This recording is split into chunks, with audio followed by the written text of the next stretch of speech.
بسم اللہ الرحمن الرحیم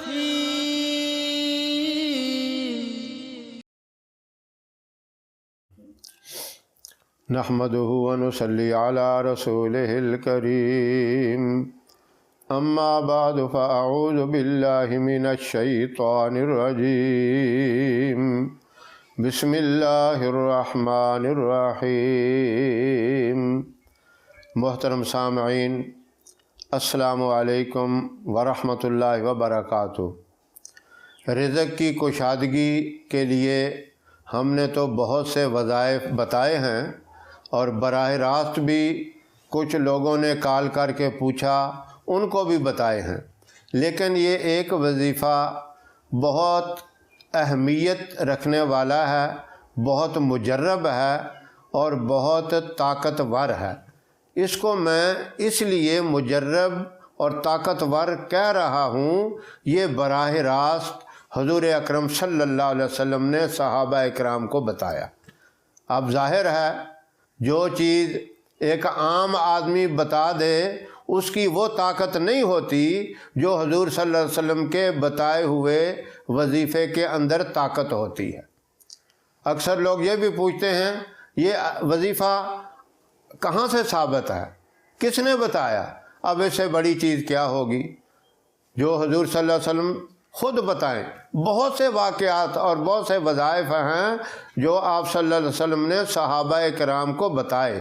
حضور اکرم صلی اللہ علیہ وسلم کی بتائی ہوئی بات صرف ان لوگوں کے لیے مخصوص نہیں تھی جن کو بتا دی جاتی تھی، بلکہ وہ قیامت تک کے لیے ہر ایمان والے کے لیے اسی طرح مفید، اسی طرح فائدہ مند ہے جس طرح صحابہ کرام کے لیے تھی۔ انہوں نے عمل کر کے اس بات کو اپنا کر اس سے فائدہ حاصل کیا۔ آج ہم بھی ان باتوں کے اوپر عمل کر کے اسی طرح کا فائدہ حاصل کر سکتے ہیں جس طرح صحابہ کرام نے فائدہ حاصل کیا۔ اب ایک صحابی نے یہ شکایت کی کہ رزق کی بڑی تنگی ہے، کاروبار کے اندر رکاوٹیں ہیں، پریشانیاں ہیں، تو آپ صلی اللہ علیہ وسلم نے نماز کی تاکید تو ہر ایک کو کرتے تھے، اس لیے ہم بھی نماز کی تاکید کرتے رہتے ہیں۔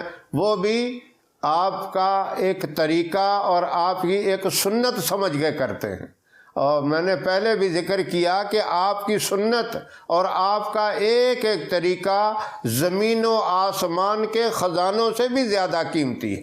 تو آپ صلی اللہ علیہ وسلم نے اس صحابی کو بتایا جن کا نام ہے حضرت جبیر رضی اللہ تعالی عنہ، اور یہ حدیث بھی انہی سے ثابت ہے۔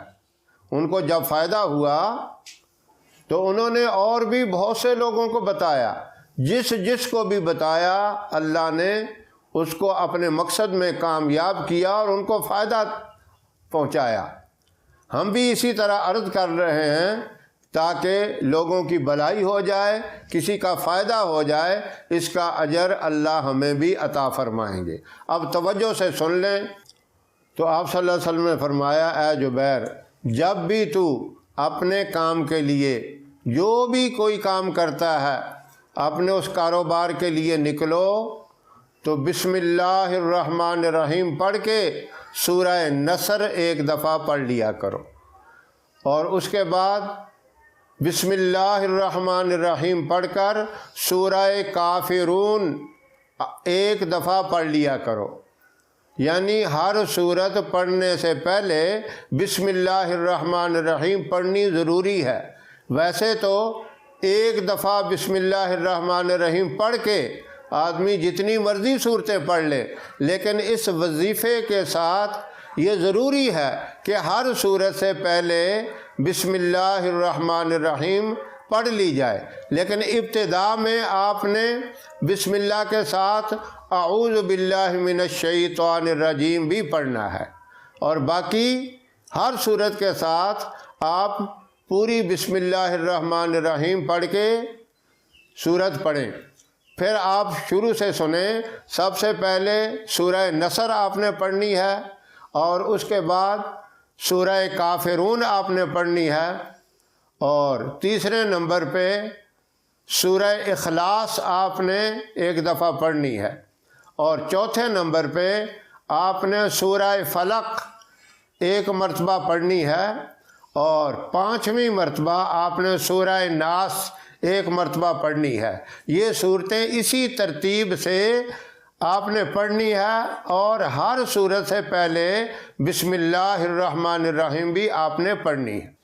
جب بھی آپ اپنے کام کے لیے نکلیں، جو کاروبار کرتے ہیں اس کے لیے نکلیں، یہ صورتیں پڑھ کر آپ نکلیں انشاءاللہ۔ دیکھیں آپ کے کاروبار کے اندر بھی آسانی پیدا ہو جائے گی، اور رزق بھی حلال اور پاکیزہ وافر مقدار کے اندر اللہ آپ کو عطا فرمائیں گے۔ حضرت جبیر رضی اللہ تعالیٰ عنہ فرماتے ہیں، جب سے میں نے آپ صلی اللہ علیہ وسلم کی اس نصیحت پہ عمل کیا، اللہ نے ساری تنگیاں، ساری پریشانیاں میری دور کر دی۔ تو میری آپ سے یہ گزارش ہے، ان وظائف کے اوپر، ان قرآن پاک کی صورتوں کے اوپر ساری کی ساری 30ویں سپارے کے اندر موجود ہیں، ان کے اوپر آپ عمل کریں۔ اللہ مجھے بھی توفیق دے، آپ تمام سامعین کو اور میری محترم ماؤں، بہنوں، بیٹیوں کو بھی یہ توفیق دے۔ انشاءاللہ اس سے آپ کو بہت زبردست فائدہ ہوگا۔